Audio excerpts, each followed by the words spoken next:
તારી બહુ યાદ આવે છે દેવને, એટલે દેવ ઘડીએ ઘડીએ કહે છે ભાઈને ફોન કર, ભાઈને ફોન કર.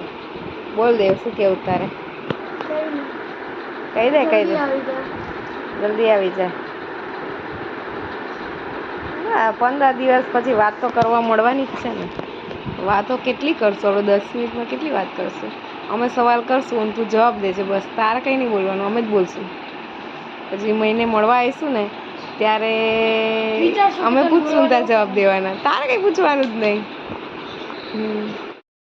અમે લોકો ઘરે આવી, ખાઈ લીધું ને ભાઈ હોમવર્ક કરવા બેસી ગયો અને હું કવર કરું છું. કેટલા વાગ્યા છે ઘડિયાળમાં જોઈ લે. 10 વાગી ગયા છે. થાકીને ઠૂસ થઈ ગયા છે. ખતરનાક નીંદર આવે છે, પણ ભાઈનું હોમવર્ક કરાવવાનું છે અને મારે આ કરવાના છે કવર. પછી અમે સૂઈ જઈશું.